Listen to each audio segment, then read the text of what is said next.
Hi, my name is Charles C. Smith. I'm a poet, performer, and the artistic director of the Wind and the Glees Collective. I formed the collective in 2010 as an opportunity to express my poetry with other artists involving music, dance, video art, and collective improvisation through those forms. Our work draws upon the experiences of persons of African descent, Black peoples across the global diaspora, particularly in North America and here in Canada. The concern we have is that our lives should be part of the main discourses of our times, and we should struggle against being erased from public knowledge and public memory. This comes from my reading of a Guardian article a couple of years ago in terms of where it expressed the importance of our reaching into the depths of our experiences, bringing up those things that most people in society do not want to talk about, do not concern themselves about, yet are very important to our times and the whole sense of how we live as human beings. Our work is also radical in its form. We mix the music, the poetry, the dance, the theater, the video into one compelling performance. So it's not separated out, each thing is joined together.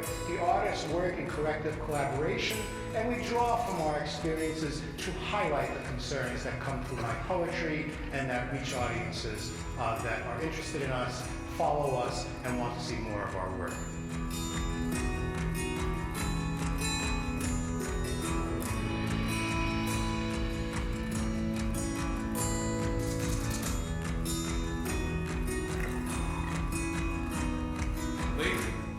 Ladies and gentlemen, please welcome Mr. Charles Smith.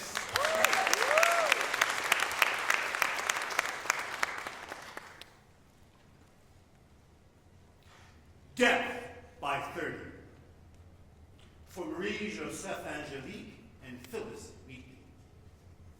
So you were both gone by then, stretched into distances between who you really were and what you wore when your lungs went cold and you could not breathe and the sound of your own eyes shutting invited the curved limits of night. How did this happen? One compelled by violence, the flame that took down a city. The other cursed with freedom and away with words. One confessing innocence over and over until tortured. The other abandoned by poetry and the arms of a man. Each of you went, ablaze in your eyes, extinguishing all light, purseless, with nothing to spend to end your suffering. Poetry for Marie-Joseph Angelique and Phyllis Wheatley. Two Black women who lived in the 1700s, one in Montreal, the other in Boston. Both died before they were 30. And I wonder, if you put your hands up, how many in this room have heard of either of those women? Not many hands. This is the concern that I want to talk about today. The movement of Black artists, of Black aesthetics, to struggle against erasure. To talk about the people in our communities who have been valorous in their struggle for freedom, who in doing so have touched the depths of our human spirit, to say, if I am not free, no one is free, and if you are not free, no one is free. And as a person of African descent, having grown up in North America, this is a compelling story for us. A while ago, I read something in the Guardian, the British newspaper, that talked about how we create. It said a couple of things. One, we create amidst sorrow or oppression and insist on excavating meaning from the dull senselessness of pain. Two, we are alive and speaking back. Our art dives headfirst into the uncharted perils and delights of the human condition. For those whose equality and even humanity has been often denied, taking this plunge with an audience is inherently rebellious. Now, why is that the case? Part is because of the stories we tell. Who wants to talk about pain? Who wants to talk about suffering? We just heard an incredible presentation about how we show ourselves to the world. We all want to be these beautiful flowers that say, yes, there's great resilience, there's great beauty. But how touch base with who we really are and the blocks that prevent us from moving forward, that we have to move aside. So in our work, my own poetry, as well as the work I do with the Wind in the Leaves collective performing group we just saw a bit of, we take our lead from that quote The Guardian talks about. We must reach to the valor of our freedom fighters from long ago, from those who are out there now on the front lines of Black Lives Matter, for those who are working with Black youth in various communities as I have to struggle against police oppression and state oppression, against violence supported by our governments, who we have to look at the heroes who have come to us in the past, whether it's Viola Desmond in Canada, who actually was on, it was 5 or 6 years before Rosa Parks, when Viola wanted to sit in a theater in what was then the white section. It was dragged out. Mary Ann Carey Shadd, who built schools in the 1840s, taught in those schools, who struggled for abolition in the United States while living here in Canada. These are the stories we want to get at. The impact of the actions on local and global struggles for freedom. How do we connect here to what is happening to the African diaspora around the world, and through that, through lives that we all have? I'm reminded of Duke Ellington. I listen to a lot of jazz. Jazz fills me with such joy and spirit because, it's the way I've learned.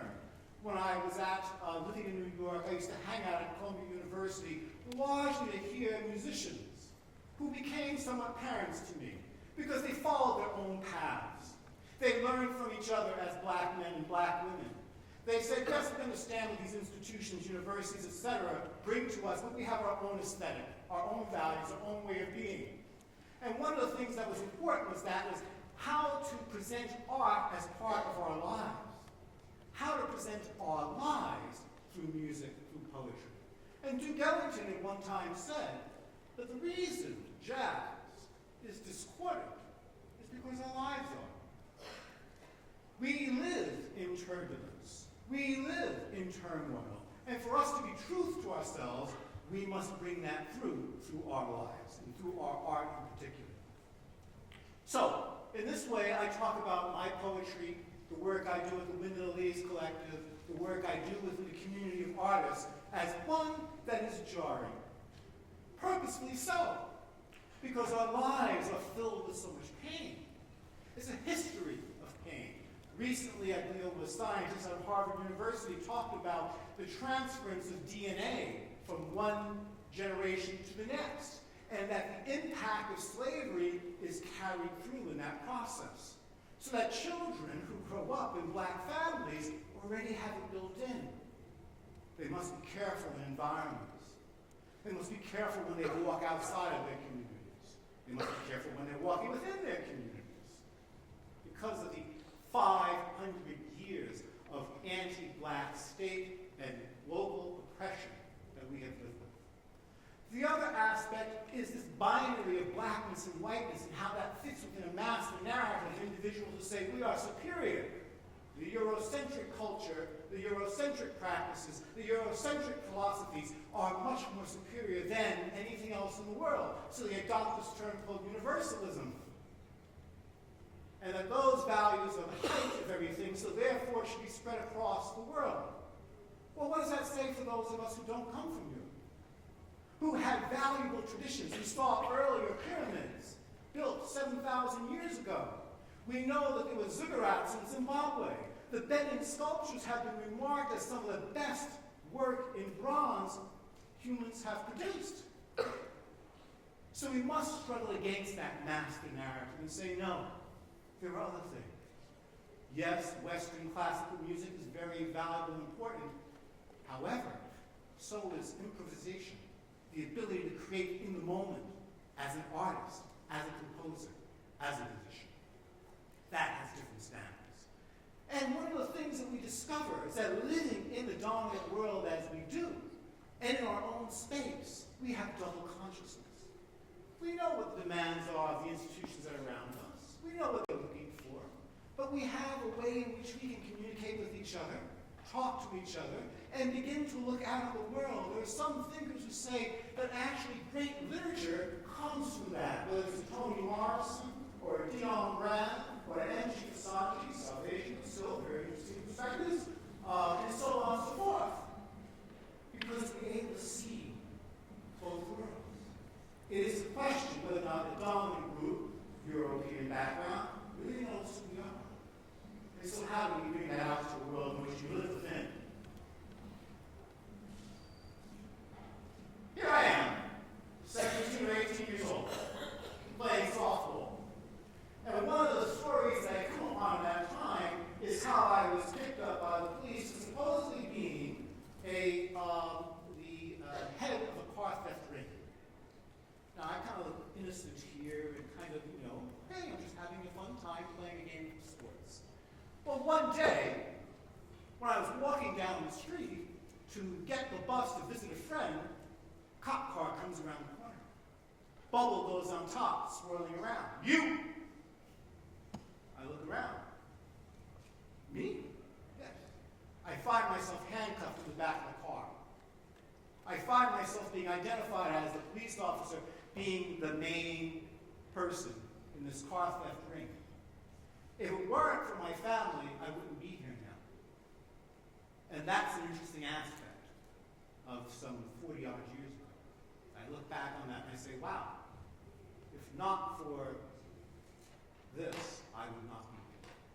Now, how do we contextualize this? One of the things we talk about is this notion of flying Africans, from spirits to spaceships. This whole sense of how do we navigate the world given these impressions that we visit. And one of the key writers is Soyika Diggs Colbert. And you can see the book here, Black Movements. And the thing that she talks about is the narrative element of flying Africans as a metaphor for death in life and life after death. In the expression of desire for black freedom from slavery to hip-hop. There's a continuum that cuts across those years. And then the notion of flying is a metaphor for making one's own way to freedom through escape. And that there's certain elements of what escape looks like. So she charts it out in 4 different ways.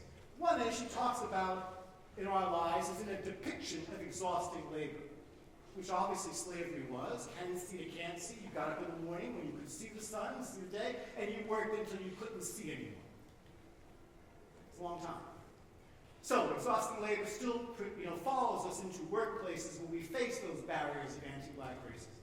Second was a confrontation with a brutal figure expressing coercive power. I think I've talked about that.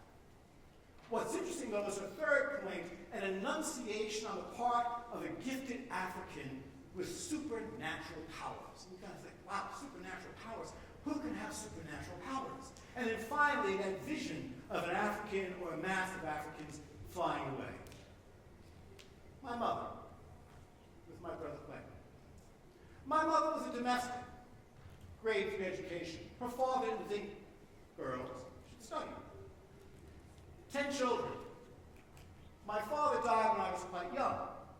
She had to raise these children on her own. One might say, not very much credentials to be a superhero. However, her children, 2 of them, of us, are authors. I'm on my 13th book, will be coming out in the spring. My other brother has written 4 or 5 books. An assistant district attorney in the state of New York. Superintendent for the largest school district in New York City. A niece who now writes for the New York Times, who put out what is considered the unofficial biography of Michelle Obama. American Tapestry. Another one who worked for the NAACP, a nephew who worked in the firefighters, who came about and brought the greatest discrimination suit to success against the New York State Fire Department. Yes, certainly my mother was a superhero in that way. We came through her. Her vision, her struggles, her understanding, despite only having a grade 3 education. Working as a domestic. You look at what we've achieved in the time that she brought us into this world. So those elements of the flying African tell stories of black bodies in North America. Slaves in Upper and Lower Canada, which many people don't even talk about, let alone when asked, is there slavery in Canada? They say, no, there was never slavery in Canada. Slavery ended in 1833 when Canada was run as a British, part of the British Empire. Well, the impact of that slavery found itself into segregation, educationally, in terms of communities, in terms of employment, and so on and so forth. The slaves in Canada who ran from their masters, we don't talk about that. We always talk about the Underground Railroad and those who came from the United States here. Well, before that, there were many slaves who left Canada to go to the United States to find freedom. We talked about those who came, the British Loyalists after the War of Independence in the United States in the War of 1812, who found themselves segregated in places outside of Halifax or in southern Ontario. The escapees through the Underground Railroad, where are they? In places of Chatham and so on and so forth, that we don't really talk about very much. Who built communities in southern Ontario in the 1800s only to find those communities segregated from the main streams of society. Those who settled in the West in the early 1900s, when we were bringing in Ukrainians and others from Eastern Europe, we were trying to block black Americans from coming across the border. Yet it happened, and they built communities. Youth today in low-income communities who are struggling in every which way they can to escape the barbs of police, or gangs, or the perceptions of teachers who do not think they offer much. We look at black men and women in workplaces, and not just the glass ceilings, one would say, but the iron walls, the iron roofs above them that block them. A study by Carl James at New York University, which talked about the everyday racism, the everyday anti-black racism that increases stress, that increases the blood pressure, that increases heart ailments, and so on and so forth. Because it's wearing armor every day one goes out the door. And yet to persist and to give one's children encouragement to be complete and whole and valuable. And then, of course, there is our anger when the media portrays us in the same way. You either see us as sports people, in entertainment, or as criminals. We run corrupt governments. As if we're the only ones who run corrupt governments.